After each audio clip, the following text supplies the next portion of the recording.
All right, let's get started. I'm going to explain to you guys what a SKYMASTER event is, why you've never heard of it, why I'm expecting one to happen on January 31st, and why that means there will probably be hundreds of EAMs and other types of messages broadcast on the HFGCS. Before we get into that, I'll kind of explain the context, which, as some of you guys know, I've been monitoring EAMs on and off for the last couple of years. The last 7-month stretch is kind of the longest I've done, and I've incidentally provided recordings, live streams, and so on. So that'll kind of be the point for why I'm saying, this is significantly more interesting, and you see people on YouTube talking about EAMs. They're kind of missing. This is, in my opinion, the big one. Okay, so let's get started. Again, this is the premise of the video. SKYMASTER is coming. When is it coming? January 31st. I'm going to assume a fair portion of my audience doesn't know what a SKYMASTER event is, because I certainly didn't know what it was a couple years ago. I don't see many people talk about these things online, and that's why I want to monitor these things going forward.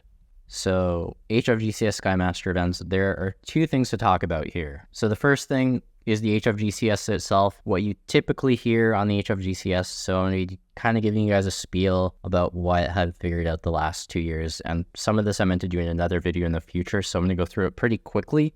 So after I talk about that, we'll talk about SKYMASTER events. So the US HFGCS. Most of you guys know what the HFGCS is on some level because there are tons of videos about it on YouTube. I just typed into YouTube about half an hour ago, what is HFGCS? And you're going to get, all kinds of recordings. This is a graphic that comes from a US military website in the mid-late 1990s. This is RINGO in Manchester. You guys love him. A lot of you guys love him. I can't stand him myself, mainly because he plagiarizes other people who, monitor the shortwave radio and doesn't give him any credit.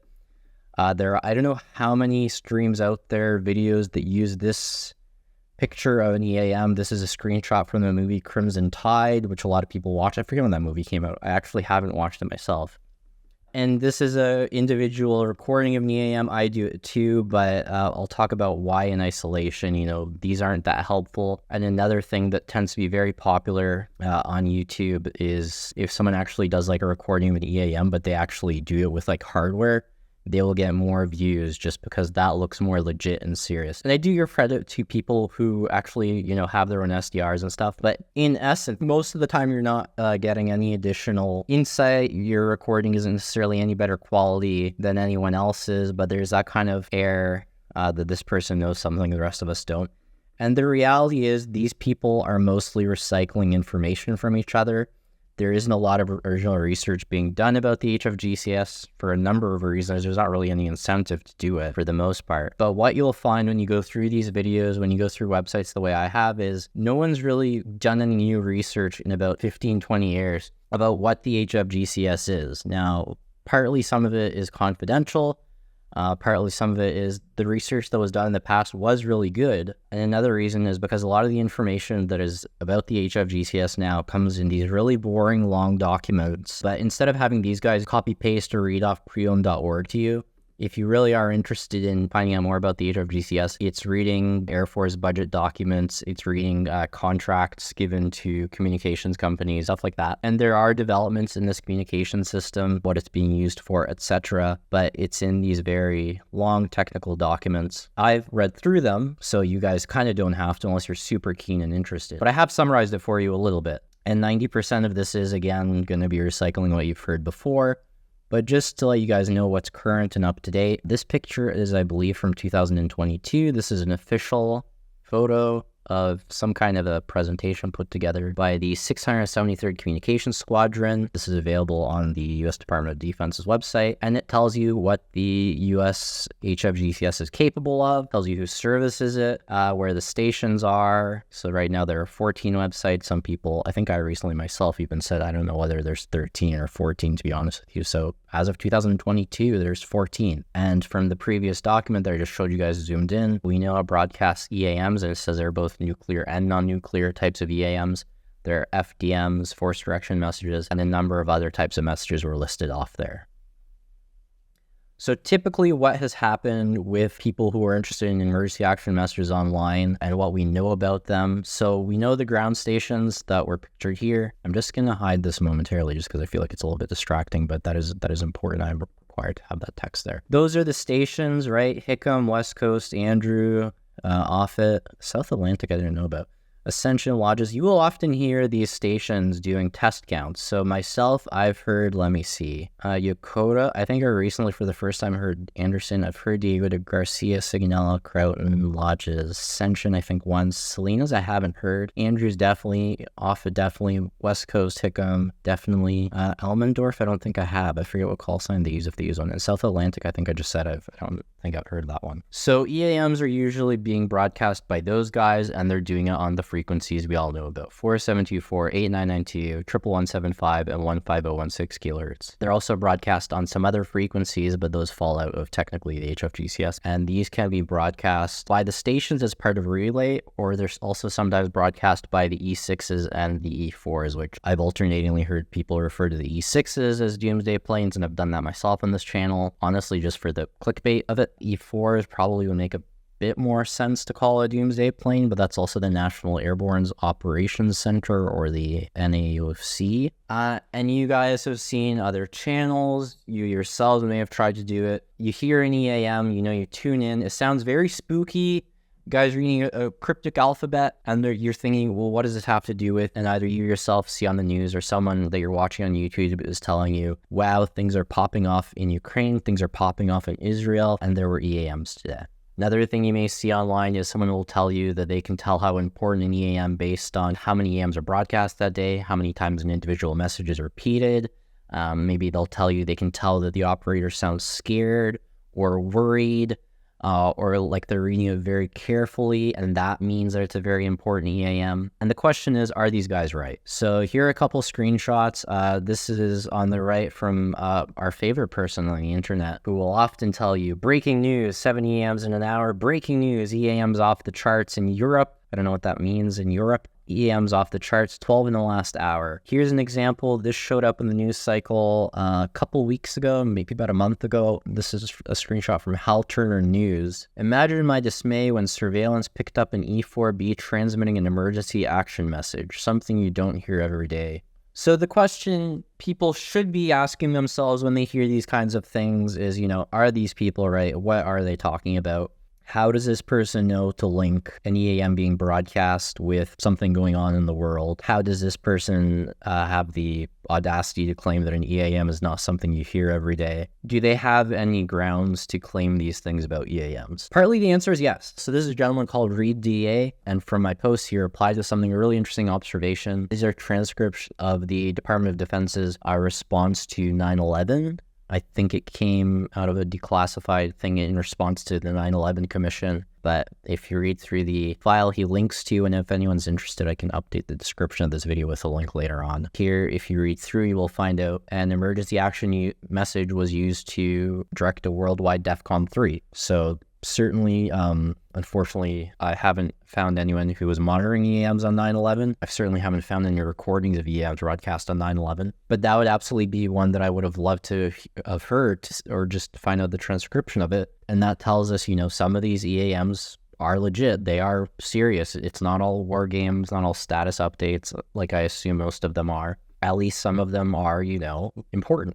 So does that mean, you know, the EAMs relate to Ukraine, the EAMs relate to Russia, they relate to Israel, they mean World War III is about to pop off? Well, you know, you won't always have information like this to corroborate, so you kind of have to look at it another way. So with anything, whether it's the HFGCS, whether it's traffic on a road, any set of thing where you want to know what's not normal, you want to know what is normal. I feel like historically, EAMs have not been documented that well. Individual recordings are done, transcriptions are made, that's good, that's great, but they're usually only done like every once in a while as a one-off. I think one of the examples that I showed you guys earlier, this video has about 5,000, 6,000 views. It did quite well, but it's nothing new as opposed to, you know, this recording of EAM that was put out, I don't know, 10 years ago, this live stream of EAMs that was done 2-3 years ago. On its own, it doesn't tell you like what's normal. And usually it's biased. So people think to listen to EAMs not on a random Thursday or a random Tuesday afternoon. They're going to see on the news, oh my goodness, something is going on, whether it's the Middle East, whether it's Russia, whatever it is. That's when they'll tune into HFGCS. That's when they'll hear an EAM. And then they'll think, oh, that must have to do with that. And that's obviously kind of a confirmation bias. It's not great data collection.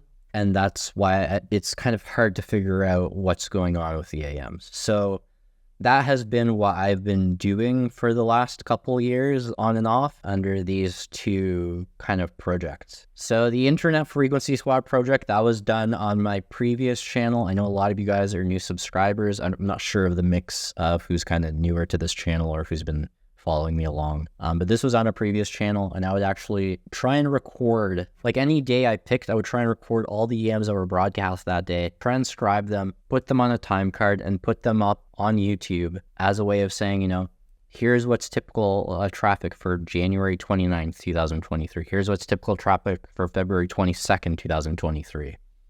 So that certainly the primary motivation there was to kind of get an idea of people who were saying the EAMs meant that the war in Ukraine was about to start. I thought this was going to have historical value. And then I kind of realized I think this will also be useful to kind of figure out whether these people are actually right. So I kept going. As you kind of see here, even though I started in January of 2022, as far as like consecutive and continuous, I think it goes from November 6th. It's not the very start of the month. It's November 6th or 7th.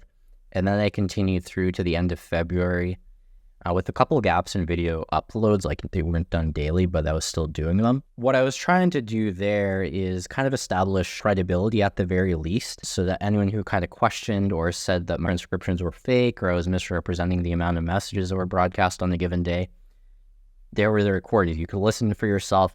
You could decide if you felt I wasn't doing a good job transcribing. You could have listened to them and pointed out errors in the work I was doing. If you felt that there's simply not that many messages broadcast that day, there are the recordings, and you could verify for yourself. The way the internet works, people still would say, internet friend is lying, the transcriptions are fake, not that many messages went out, and they just wouldn't acknowledge the videos. So I still think it's valuable, and certainly I think, I haven't had anyone challenge me on my credibility, but I felt the next time I do a project like this was very time consuming. This ended up taking about as much time as a part-time job. And while I appreciate, I've said this before, I appreciate, and I did it thanks to the Patreon and stuff, I was able to keep going as long as I did, but it just wasn't sustainable in that format. And that's why with the second project, the daily time card project, so again, I was doing the transcriptions and kind of helping to give people an idea how many messages went out a day, so on and so forth. But the editing, downloading, I did live streams instead of taking recordings, and that way you can look at the time cards, you can see the time entered, and most of the time, I would say better than 80% of the time, you will be able to check against the live stream and find that message. But again, I just felt like in terms of credibility, most people will take it as understood that someone who's spending this much time is not going to have a lot of reason to fake transcriptions.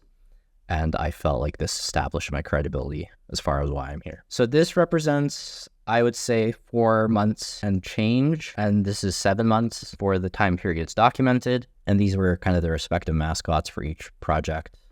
So just some hard data about what each project accomplished. The Internet Frequency Squad, we recorded some and transcribed somewhere around 2,400 messages, and that represents 183 days. I think that's including even the days before November, but it's a little bit sporadic. But during that time, this is mostly for myself, to be honest. People who've been monitoring for a while will have heard all of these kinds of things, and some of it has already been documented. But certainly EAMs, you could find recordings and transcriptions of online. Long EAMs, you could even find those online sporadically. Quadruple A messages, I'll talk about later on, but those were not well documented prior to me doing it. I didn't do a great job at the start because I didn't know what I was listening to. I technically still don't. And we heard other types of traffic. So, phone patches, that was something listed as a service the HFGCS provides. I heard a radio check from Air Force One in November. That is available on YouTube for you guys to hear. But I felt, and I looked around to see what other people were doing, what people were saying about EAMs. I don't think during that time that anyone ever established a strong and consistent correlation between EAM frequency and anything going on in Ukraine or anywhere else in the world. So the most recent project, which again, the last 7 months, plus a couple days, that was 3,400 messages across 219 days. That's kind of counting the bonus videos that are still ongoing. But just roughly, if you guys are curious, if you divide 2,400 over 183, that was about 13 messages a day. This works out to 15, so 3,400 over 219, that works out to a little over 15 messages a day. That's a small discrepancy that can either be established due to just stat randomness, but also is getting a little bit better at capturing the messages from the E6s during this time. But certainly during the second project, I kind of found time because I wasn't, making these long videos, like spending all this time editing them. I was able to start analyzing the messages. And I've been talking about this on Twitter, and this is what I'm going to start doing with this YouTube account. I'll be making kind of videos walking through this. But I was able to, if not prove, I'll at least begin to investigate what I felt was some trends in the nature of EAMs. So this is just an example where the first two characters of an EAM, you'll tend to notice, tends to get reused for certain periods of time. And some of them seem to have certain characteristics. So I've been able to analyze messages like that, just to kind of emphasize here.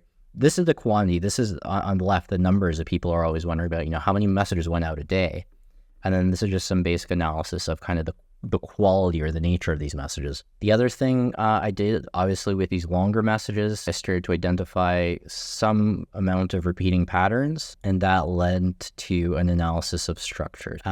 Just some examples for you of how, these longer messages are structured. Usually what you'll find is that there are 4 repeating characters, and then there's like an 18 character substring. So that's what it looks like with 160 character messages. You will see the same thing with 166 character messages. You will see the same thing with 142 character messages, 268 character messages.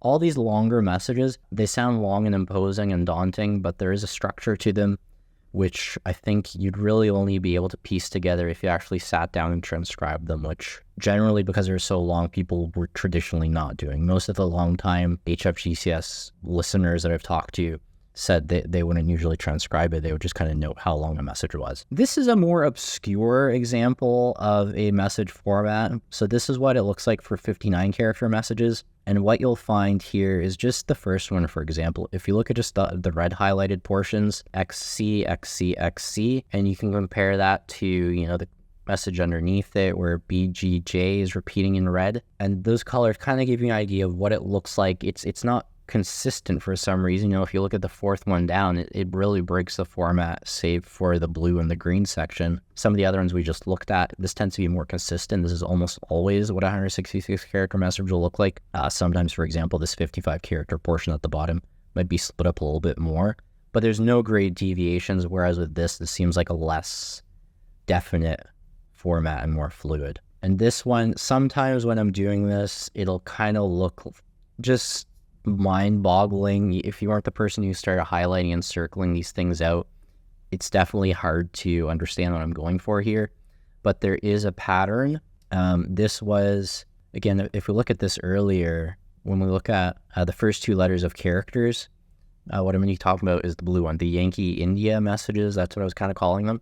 Those are these. These were the only messages with that prefix broadcast, and you can see a lot of structural similarities. And what I realized was, if you look at the dates, October 11th, October 16th, and October 26th, October 16th and 26th corresponds to the start and end dates of the 2023 NATO nuclear exercise Steadfast Noon. In my opinion, I think transcribing messages helps to characterize them, helps you give an idea of structure, and it also helps you to kind of notice things that will stick out. And I think that's a better way of trying to connect EAMs to real world events versus solely just counting the number of messages broadcast, or, tuning in when you think an EAM is going to relate to a real world event, and then just kind of getting, again, that confirmation bias.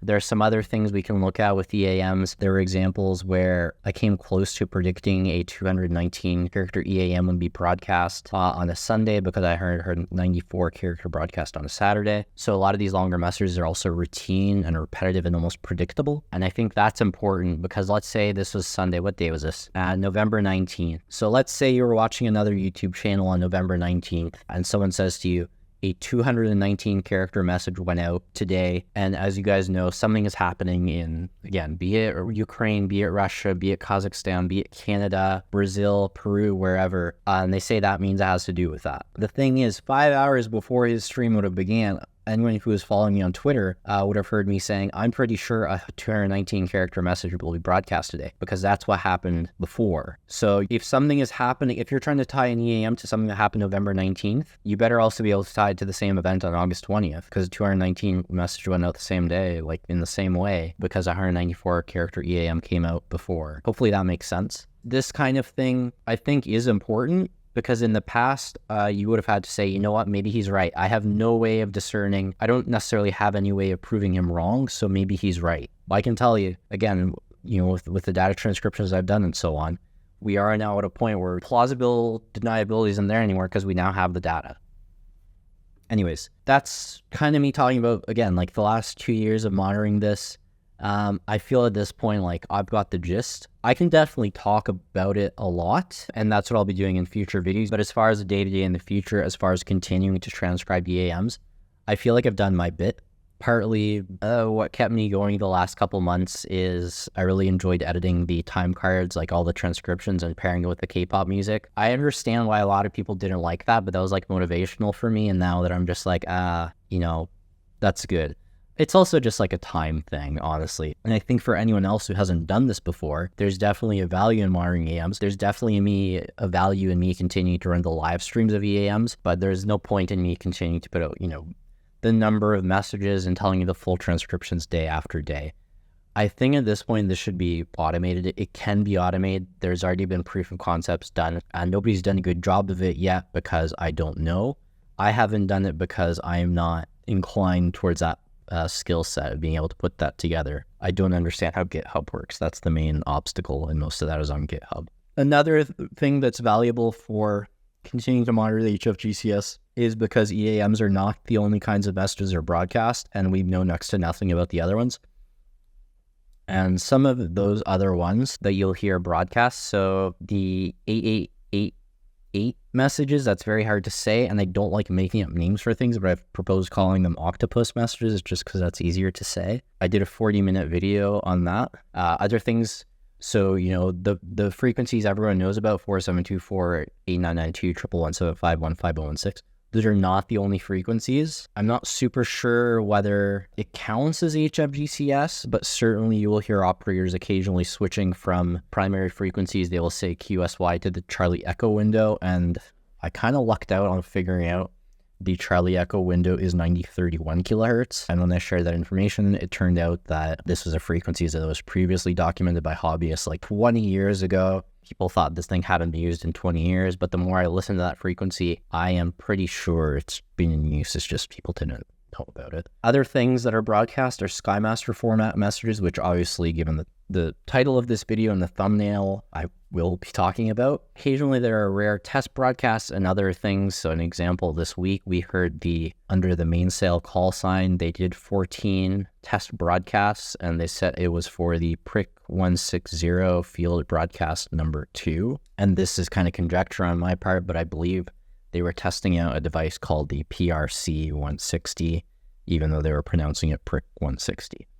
But this doesn't normally happen on the HFGCS, and that's why it's kind of worth continuing to keep an eye on it, just to discover some neat things. Another thing, 274 messages. I believe there are only 3 recordings of these that have been uploaded to YouTube, and if that's right, I'm the person who has uploaded all 3 of them, so it's quite strange that they haven't been recorded before. And then another thing, a recovery report. And it's a little bit clickbaity of a thumbnail, but I think it merits it, and I'll explain why later on. So given all that, I've given you guys a hopefully pretty good context for what SKYMASTER events are in contrast to the rest of the HFGCS. So first of all, SKYMASTER event is probably not the right term for it. I don't think that's what they call it internally, because what I've identified as SKYMASTER events, which are high periods of HFGCS activity, corresponds with STRATCOM exercises. Both January 10th/11th, when I was beginning to note signs that a SKYMASTER event was about to start on the HFGCS,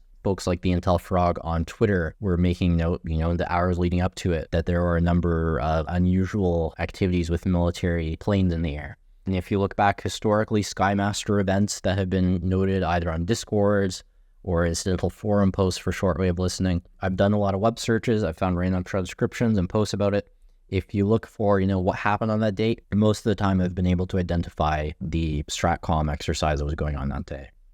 So again, hundreds of messages are being broadcast, both on the primary HFGCS frequencies we know about, and if the January 11th exercise was any measure of what's been done historically, a bunch of additional frequencies that nobody seems to have known about or documented before. So these are very hectic. There's hundreds of messages. Part of the reason for that is because, as opposed to EAMs, which are being broadcast at the same time across all the frequencies, basically just treating, all these frequencies as interchangeable with each other, during these exercises, messages broadcast on 4724 are not necessarily the same as the ones on 899T, or not necessarily the same as the ones on 11175, etc., etc. They're almost acting like their own individual networks. And you will hear EAMs, you will hear SKYMASTER messages, you will hear, again, these 274 messages. These ones are highlighted in red, plus EAMs, plus some incidental use of the additional broadcast frequencies that we do know about is all going on. Now, as far as how often this happens, 2 weeks ago, I saw people on Twitter say that this is monthly. A couple months ago, late September, people were saying it's monthly. It's somewhere between those is my impression. The next thing I wanted to talk about is, why are you hearing about this from me and not anyone else? There's so many people who live stream on YouTube or whatever, and they'll come on and say, my goodness, there were 30 EAMs today, and that's off the charts, that's crazy. And I'm just telling you right now that there are days when hundreds of messages go out and nobody's told you about them. So why on earth is that? There's a couple reasons, there's a few reasons for it that I've listed off for you here. The online short-lived listening community has not been great at sharing information. Part of this is the people who say they've been monitoring the HFGCS for, 20 years, 30 years. They may be familiar with these exercises, but they don't tell anyone about it. And this just comes to mind for me. Whole point of the doomsday machine is lost. If you keep it a secret, why didn't you tell the world, eh? The point being, if you guys knew about the SKYMASTER exercises, or just in general, those people, anyone, I don't mean this in an accusatory way, but if you knew about these things, people would obviously be interested in them. Why didn't you share that information? So it's usually kind of, I don't know, there's a strange dynamic going on there. And to the credit, I guess, of people who knew and didn't share this information, a lot of people who would be interested are usually distracted by other things. Again, the guy who claims this EAM was broadcast and this means World War III is about to start, that guy's going to get 20,000 views on YouTube. Someone who tells you there were 300 EAMs broadcast today, but it relates to a exercise, it doesn't mean the world is going to end, is going to get, 100 views. It's not as popular. So I understand on their end why they might be either disgruntled or not too interested in sharing the information, or it didn't come up in conversation, whatever it is. Another reason, there are a lot of people who do listen to the shortwave radio, especially in the last couple of years. Usually these people, and myself at the start, were monitoring using the Twente Web SDR. It's the most popular one online because it's the first one. There's no time limit, run by a university rather than an individual, so you can watch it for hours. But the University of Twente is really good at receiving EAMs that are broadcast by Croton in the United Kingdom. It's very good at receiving EAMs broadcast by Signala in Italy. But any of the EAMs broadcast by the E6s, which are flying, above the Pacific Ocean, the Atlantic Ocean, Gulf of Mexico, even sometimes broadcasting EAMs over the land United States, the continental United States, you will rarely hear those broadcasts if you're using the Twente Web SDR. Another reason no one's ever talked about SKYMASTER exercises is because they typically occur on Wednesdays. Wednesday being, the middle of the work week. It's not on a Saturday. It's not on a Sunday when casual or hobbyists, even a hobbyist may not be sitting around listening the Wednesday at, I think the last one. So the last one, January 11th, started, 7 p.m. Eastern and lasted to, I think, 6 in the morning Eastern. So subtract 4 or 5 if you're on the West Coast. It's not a great time for anyone who would be interested in these, whether that's intentional or not, I don't know. Speaking just for myself, in terms of what I've been able to do over the last 2 years with SKYMASTER events, so February 1st, 2023, so during the second year of me doing this is when I even realized that these existed, because I believe I was using Utah SDR as opposed to Twente. That would have been around the time I was doing that. And I happened to hear these kind of messages I had never heard before, and they were calling SKYMASTER. I'm like, who the hell is SKYMASTER? And I was very cavalier about it, maybe a little bit too cavalier, because I know some people thought I was taking the piss, but I really wasn't. I just said at the very start, I don't know what these are. I don't know what's going on, but I'm uploading these in case they're of interest. And I obviously had the intention of continuing to look for these in the future. So that was the first time I encountered these. Next time, so that this was obviously uploaded to my YouTube. The next time I was kind of on a hiatus for most of 2023 up until June. Well, I guess less than half. From March until June, I was kind of taking a break, but there was one day where a lot of messages went out and I was still kind of taking a break from YouTube. So there used to be a website, EAM.watch. And certainly when I heard SKYKING, or SKYMASTER, pardon me, they have a Discord community. I said, hey folks, like this is a big deal. Let's listen to this. Let's figure out what's going on. One person helped me out with that. That person ended up being banned. And I think the reason they were banned was kind of stupid. I think they left, actually, pardon me. They left because they were kind of sick of the community. But I think it's during that April exercise where I discovered the Charlie Echo window. So there were a couple of recordings that were taken, a couple of transcriptions were made, certainly more thorough than back in February, only recorded 4 messages, but still pretty underwhelming. August 30th is what kind of after I came back from hiatus in June. So we had the live stream going. So if you look on this channel and you scroll down to the bottom, you will find the live stream that I already had going on August 30th or 31st. And I was kind of just letting it wash over me because I figured this is way too many messages. I can't possibly transcribe all these. So I didn't transcribe them, but certainly the recordings are available. And I kind of captured it on just one frequency. So that I think is continued progression. Again, 4 messages, 30, 40 messages. And here, even if there's no transcriptions, there's at least recordings of it, kind of a large portion of the event. September 27th and 28th. I don't remember what happened. I think there's a live stream that captures some. Well, there would have been a live stream, but I don't remember what I did in terms of anything else. I know a lot of messages went out. I know I knew there was a SKYMASTER, but I think if memory serves, I was just too busy to monitor it properly. I could be wrong. Maybe I did a better job than I think, but I think that one kind of just had to take it as on the chin as a loss. So January 11th, the most recent one, this time I actually did some transcriptions of a few messages, a bunch of additional messages on discrete frequencies. And this live stream I consider to have been a success with significant technical difficulties. So basically what I realized from, the last stream I did back in August was if I try and capture all the messages across all the frequencies, I'm just going to be jumping back and catching just like the tail end of messages. And another thing is I was completely hopeless at figuring out any of the additional frequencies until tons of credit to the Intel Frog on Twitter for sending me some information. There was also Jay Projects who joined the YouTube live stream in the chat box and gave me some information on some additional frequencies. We found several of the additional, I guess, secret in quotation frequencies that broadcasting all kinds of strange messages.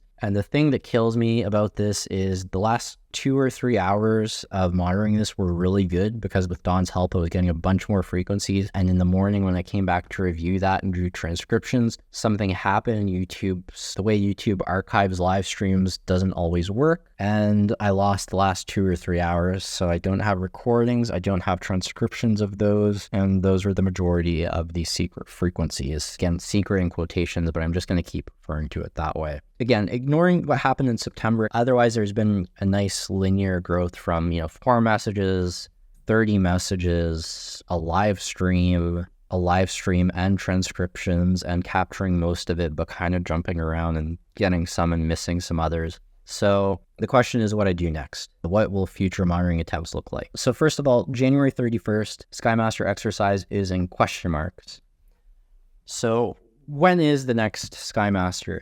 It's an important question because if we know when they're going to happen, we reduce the risk of accidentally missing or not being prepared, having to kind of write one off as a loss, as I think I did in September, not being blindsided, missing half the exercise. Another thing that I think is important is versus being on constant vigilance for a SKYMASTER exercise, it would be good to be able to kind of triage or prioritize your time and say, here's a time when it is more likely to occur and I'll be keeping an ear out for it, versus other times where it's like, historically, this hasn't happened. That's probably not happening today. So how can we figure out when the next SKYMASTER events are happening? Partly the answer would be sometimes the US military does announce when upcoming exercises are happening. They used to on Twitter, I forget which account it was, actually say when the next like Global Thunder exercise would occur. And they will still put out press releases every now and again, but they don't do that as much anymore. And certainly I don't think they put anything out for what happened on January 11th. I don't remember seeing anything come out. Another thing, again, these declassified documents that are like budgetary and boring as heck to look through. This is what they look like, right? This is showing you what exercises are planned in a year, and they're planned well in advance. And I've kind of highlighted the current quarter we're in. The fiscal year obviously starts October of last year. So this is what we can expect to happen during January, February, and March, possibly more. The point, these charts will give you an idea of what's going to happen during a quarter, but they're not going to tell you the date. So the next best thing would be looking at past exercise dates and hoping that there's kind of a pattern to when SKYMASTER events happen. That way we, again, know in advance what day there are going to be 100 EAMs, what day there are going to be these crazy, messages with strange formats that otherwise are not broadcast on the HFGCS, and give us some insights possibly into how the system works, how encryption works, blah, blah, blah. So in a video, I don't know, a couple weeks ago that I uploaded to this channel, there were a few channel announcements, and one of them was kind of teasing what I'm talking about with you today. And I put out this kind of rough, incomplete list of the previous SKYMASTER exercise dates that I'd found so far, just based on what I found in either forums or Discord servers. Literally just, typing SKYMASTER into search and seeing what days came up where people posted either recordings or transcriptions or whatever it was. And as you can see highlighted in yellow, most of the time I noticed they were occurring on Wednesdays. And I'll zoom in just to make this a little bit easier for the folks at home. So for example, the January 11th exercise, I kind of felt like I knew it was going to happen. And that was just based on the fact that there had been one on January 11th last year. And that mostly turned out to be the case, because if I was guessing by Wednesday, I was technically wrong because it started on the 11th going by Universal Coordinated Time. But if you're going by like calendar days, for me, it was still Wednesday. I was still kind of monitoring the things and saying, I'm pretty sure there's a SKYMASTER about to start. I was 0% surprised when I heard them say SKYMASTER. That's kind of what I'm getting at there. That's what I'm basing the January 31st guess on. And that's what I'm kind of preparing for. There's going to be a lot of challenges for me to monitor this because everything that I just said, the January 11th exercise was probably the most success I've had. And a lot of things became obvious. The HFGCS primary frequencies, they were not interchangeable. They were each being treated like their own thing. I use SDRs. I can listen to one frequency at a time. In theory, I have to open like 4 or 5 SDRs, which feels a bit strange. Messy, certainly, when you're doing it on a laptop, even if you have a second laptop next to you, whatever it is. And that wasn't even me monitoring 15016 to check what was going on there. Another thing, not only were each of these frequencies separate from each other, it also seemed like there was kind of 2 components at least to this exercise. So it seemed, for example, 4724 on the East Coast was different from 4724 on the West Coast. You had different E6s broadcasting different messages at different times, sometimes overlapping because they were kind of just these 2 discrete things. So in other words, you want to be monitoring not just these 3 or 4 frequencies separately as their own discrete things. You now will want to monitor them differently based on which side of the continental US you're on. So now you're kind of up to like at least 6 or 8 different things you're monitoring. And then within a few hours of the exercise starting, again, I've credited here Intel Frog J Product, also on a forum saw a gentleman MD monitor, listed a bunch of additional frequencies. All of these additional frequencies were popping up and messages were being broadcast on those. And again, if you're live streaming, it's certainly exciting to want to jump from frequency to frequency, but you're probably just going to end up missing messages as you do that. It's that, what's that expression? A bird in the hand is worth 2 in the bush. On top of everything I've just said, I think I noted, I wasn't even looking at 15016 kilohertz, which is a primary frequency. Been monitoring the Charlie Echo window. That again, that one nobody thought had been used in 20 years, but I think it's being used quite regularly, or at least occasionally. I monitored that for a couple hours, didn't hear anything, and then moved on. Who knows, maybe as soon as I switched off and stopped monitoring, a bunch of messages went out. There's a frequency that is mentioned every now and again. I hear the operators say that they're going to switch to Zulu 170. I have not figured out which frequency that is. We also know E6s will broadcast on 311 megahertz, which 99.9% of SDRs online will not be able to pick up. And finally, this is something that I'm not great at and didn't even think to do. ACARs would be interesting to monitor during these exercises. So all this is going on. And the only reason I did as well as I did last time is because, again, I had people helping me out both on Twitter and on live stream. What I'm trying to get at here is I don't think it's feasible for one person to do all this on their own. I don't even know if it's quite right for one person to be sitting on like 20 or 30 Kiwi SDRs and like hogging, all the user slots. So what I have proposed and already announced is the formation of the third phase of the NEET Intelligence Project, the Jang Won-young SKYMASTER Surveillance Committee. That is Robert McNamara, the something Secretary of Defense under JFK, and I think he was also under Lyndon B. Johnson, resigned during Johnson. Anyways, a very interesting guy. Won-young, obviously a K-pop superstar that most of you guys won't necessarily care about. But what is the Jang Won-young SKYMASTER Surveillance Committee? This is what I'm proposing as a first attempt at, again, collectively anticipating an exercise in advance. I've talked to people who would, be saying, oh yeah, I knew there was going to be a SKYMASTER exercise on January 11th. And again, just Dr. Strangelove is just, why didn't you tell anyone about it? Why am I finding out after the fact that you know about this? So both the first attempt at preparing for one before it happens and trying to organize a way of monitoring all these frequencies and hopefully record and transcribe them in an organized manner so that instead of a live stream where halfway through I'm jumping during one message, missing the rest of it, and catching the tail end of another message, or maybe even jumping to another frequency after a message has ended and not hearing anything and then going back. Just a hectic mess, potentially depending on how many people are interested in joining and assisting with this. So there are a lot of challenges. It's a group project. Group projects are challenging for any number of reasons, personalities, availability, etc., etc.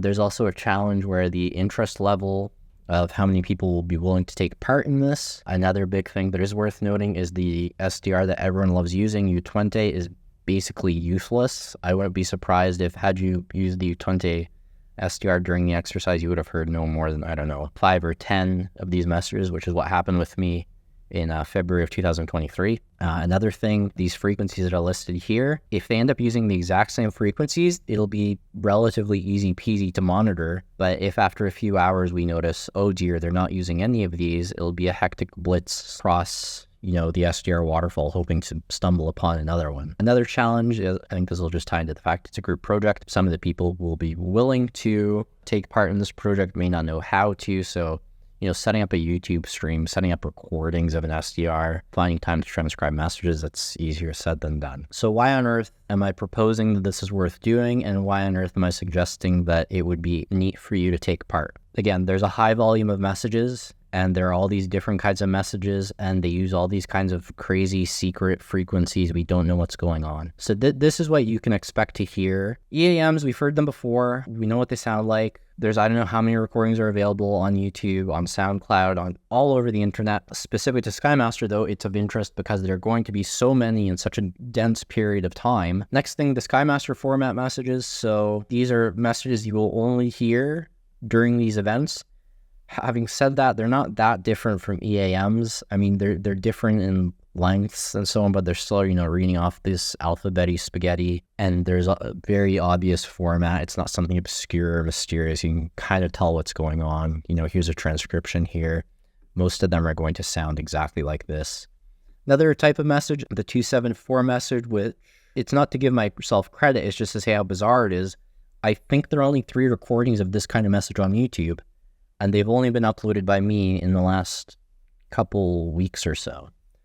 What do we know about 274 messages? Well, they're not actually, despite what they sound like, they're not messages that are 274 characters long. This one is, I think it's 36. It's certainly not 274. From Larry Van Horn, as far as what he noted about it, he said 274 messages replaced 369 messages a bunch of years ago.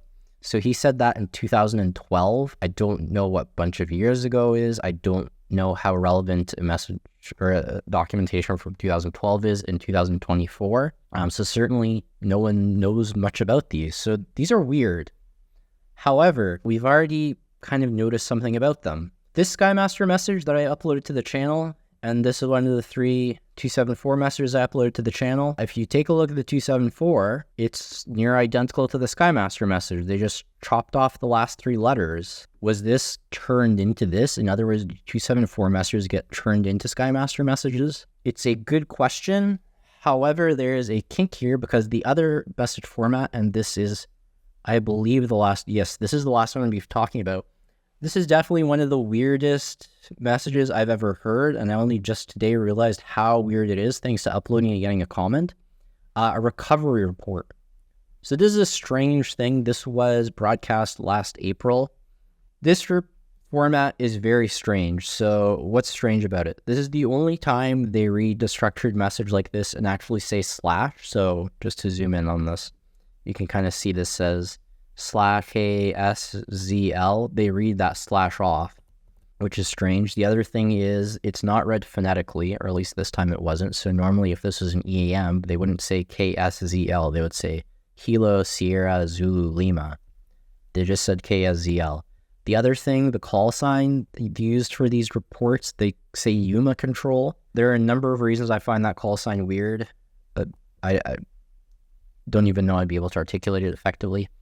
The other thing is, during that SKYMASTER event, SIGINT on HF Underground noted, he did a transcription of another similar report to this, but instead of calling it a recovery report, they called it a NEREP report. I'm not sure whether they said NEREP or NEREP. Nonetheless, that is quite interesting because if you look up NEREP, you're only going to find it mentioned online a couple times. There are 3. I've got 2 of them here. One of them is WikiLeaks. Make of that what you will. However, NEREP is defined in a glossary published by the NRDC in 1999. If you guys are interested in, one of the co-authors, Hans Christensen, is on Twitter as NukeStrap. And if you look through this PDF published in 1999, this is probably the most interesting one. So again, this is from 1999, and this is out of date for a couple of reasons I'll point out. But EAM Generator is a DOS-based program provided to airborne battle staffs and nuclear planning and execution command centers to convert NEREP messages into STRATCOM EAMs.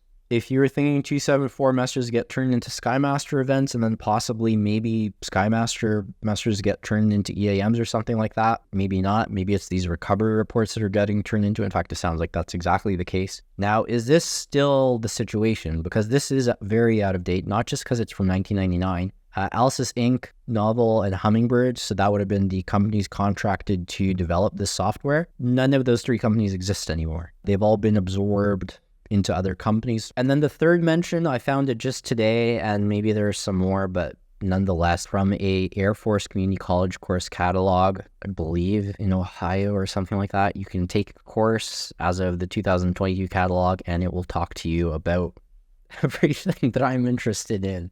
Maybe I should go to Air Force Community College. I don't know if they would take me. Okay, that's honestly it. What's next? I think there is a SKYMASTER event on January 31st. I'm putting together a group of people to hopefully do a good job of monitoring it. If you're interested, you can join via the Discord, or if you really don't use or don't understand Discord, let me know. I guess the main thing here is I don't want to shoot all my credibility. I kind of have gone very hard on the January 31st date, but it could be delayed. If you go back and look at the schedule here, you'll notice there was one time, February 10th, 2021. I think that just ends up being a week later than when you would have expected it. Is that delayed due to weather? Is that just kind of, that's the way it worked out that week? So if nothing happens on January 31st, I've got February 7th as the next date I would be interested in. If nothing happens on that date, then yeah, I got to go back to the drawing board. Why am I still around? Honestly, guys, it's partly the K-pop, and it's also thanks to people who've supported the channel, whether it's through Buy Me a Coffee, Patreon, or even just if you watched through this entire stream, thank you. All right, guys, have a good night.